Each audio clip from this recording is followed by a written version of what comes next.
Jesus knew what, by asking this question, they were getting at. He knew that if he answered, well, yes, it's okay to divorce, and they would say, well, you're for all these frivolous reasons in which men are divorcing their wives. And if he said, no, you can't, well, what about this exception? So instead, he put it back on them. What did Moses say? They said, well, Moses said you could. But then Jesus said, hold on a minute. Look back even before Moses to what God had tried to create for us. That those who married, and I would add whether you're male or female or the same sex or a different sex or different gender identities or sexual identities, I don't think it really matters so much. The emphasis is if you are going to commit yourselves to be companions for life, to be in love for life, to be married to each other in life, that you need to look at that person as a person whom you care for the rest of your life. Now, would Jesus allow for exceptions of abuse and such? I think definitely, from our perspective, that would be the case. But that wasn't what he was talking about in this particular instance. He was talking about a systemic injustice against women in his own culture that still divides in our own culture today, as we know from this past week. A systemic injustice in which women who were divorced, and by the way, in that society, women were not even allowed to have property. They were not allowed to have any job that made an income. Everything that they worked towards, they did so on a voluntary basis. Now, we've got inequalities definitely in this society with regards to women. But that was even worse back then. Hard to believe. And so Jesus was speaking to the economic devastation of divorcing a woman and whom nobody would want to marry because she's been married already. That was one of the cultural things as well. We want to marry somebody who's never been married, blah, blah, blah. So anybody who was divorced as a woman, they simply would be impoverished for the rest of their lives. And if their children went with them, their children too. This is what Jesus was really speaking to, the systemic injustice against women.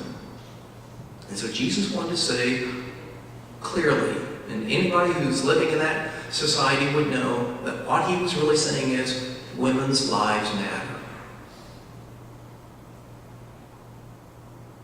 It's not just about you men. It's not just about you who are privileged. Wherever there is a systemic injustice in society, whether it be against women or others, we need to correct that system. And if you divorce a woman simply because you don't like something about her, you're just perpetuating the injustice.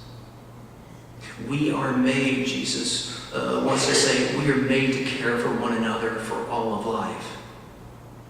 And so in this patriarchal society, we need to define women not as those whom are worthless because they can't make a living, because they can't own property. We're to say they are our equals.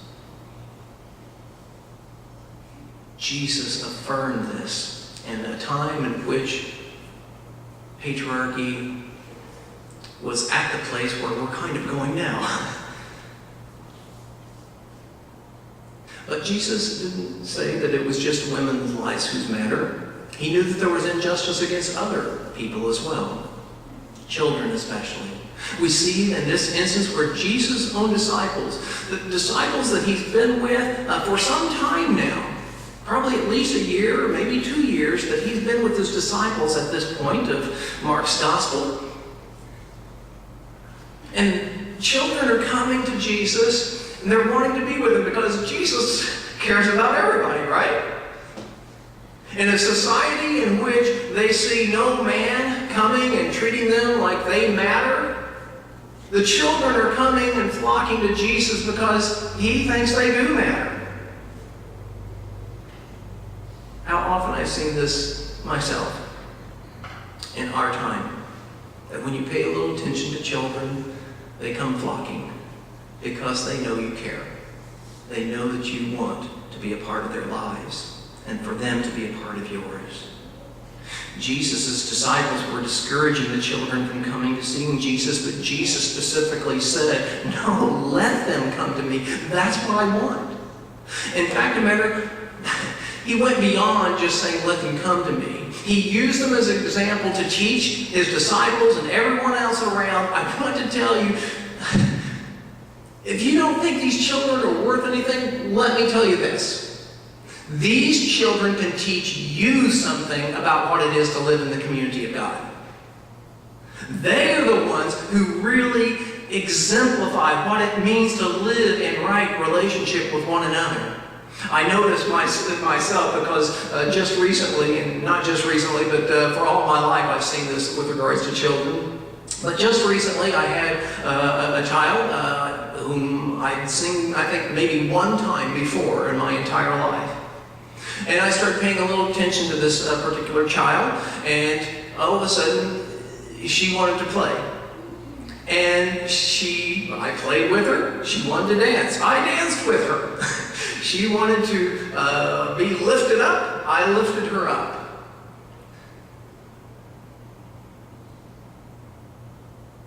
When I left, the little girl was sad that I was going to leave because she had made a new friend. This is someone in whom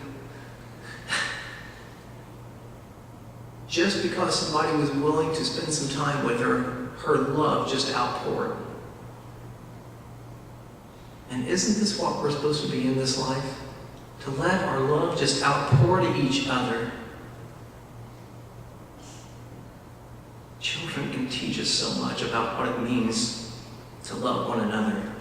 And Jesus used children as an example that unless you receive one another like children receive one another, the kingdom is far from you. But Jesus didn't stop there either. He knew that women and children were both disrespected in this society, and he addressed those 2 points. But the next point is one in which is a whole group of people. It could be men, women, children, include all those people. In fact, include the majority of his own people in a society which was dominated by Roman rule. And that is poor people. People who don't have a political voice. People who make a political voice and it gets ignored. God, do we not know that today? Poor lives matter, Jesus tells us. The rich man came to him, and just like in our society where we revere the rich and we want to be the ones who are famous and who have lots of wealth, and society looks upon us as people whom we are to emulate and follow, Jesus said that's not the way of God. That's the way of the world, but that's not the way of God. So the rich man, he had obeyed all the laws. Of course, the laws were written for his own privilege and benefit, so it was kind of easy for him to follow a lot of those laws. But he had followed all the laws, he claimed, to Jesus. But what he had failed to do is see the spirit of the law. And Jesus interpreted all the law, all the prophets and those who have gone before him, as being a law of justice. And by justice, he didn't mean retributive justice. He meant a justice of equitability, that everyone deserves an equal share. That everyone would be considered of equal worth. That everyone's dignity would be respected. By benefiting more than others, the rich man had come to think that he was more deserving than other people, that he was of more worth than those poor people. And the thing is, even his whole society agreed with him. Which is why the disciples wondered, well, wait a minute, if this rich man who has everything in the world, Their view was much like a lot of people's in our society's view. Well, if God has blessed them with riches and such, then, God must be, favoring those people. Jesus said, yeah, you got it all wrong, folks. That's not what it means at all. You've seen what God says is most important. That is to treat one another as you treat them as yourself, to love them as you love yourself, to be just with one another, to share of what you have with one another. That is the most important thing of all. So Jesus corrects this rich man in emphasizing his relationship to the poor and the oppressed. Something the rich man had a very difficult time doing. All the other things in the letter of the law Jesus had talked about, the man said, I've done those. But he still didn't get the idea of how we're all to be equals to one another. And so when Jesus said, you're so very wealthy, sell what you have and give to these people who don't have enough, he couldn't let go. The fact is, I'm not so sure that many of us could either, myself included. And that shows you how far our culture has taken us away from Christ's values. We're to be a culture where everybody is treated equally. Of all the Western nations, we alone are the only ones who don't have universal health care. For every person, no matter whether they have an income or not. We're the only one. There are a lot of other laws in which we have too, in which subvert the rights of minorities, of women, yes, children as well. And certainly we're seeing more and more subverting those who are poor, those who are of a different nationality, and those who are Muslim. All these things. So in worldwide communion, this is an appropriate passage for us to listen to. That Jesus said women's lives matter, children's lives matter, poor people's lives matter, everybody's lives matter, but we've got to point out that these people's lives matter because they are not being treated as equal in our society. You just can't say all lives matter, that's end of story. You've got to point out whose lives really do matter. Jesus did it, and we need to do it in our own society. I pray this coming week that, especially as women have taken a big hit, that we will declare as men that women's lives matter. And as we see other laws in which are surely going to be unjust, that we say those people who are discriminated against and oppressed, that their lives matter. We have to say it, because if we simply say all lives matter, it goes over our heads. We have to be specific. We have to say whose lives matters, who society is showing it doesn't matter. There are setbacks in our lives, and if you're like me, you're probably feeling a little setback right now on this Sunday morning. But we come together as a people of faith. So setbacks are only that. They're setbacks. Our faith is that justice will bend towards righteousness. That goodness will prevail through the grace of God. We don't see how it's going to come, but it will come. And we just have to be the people who help it along.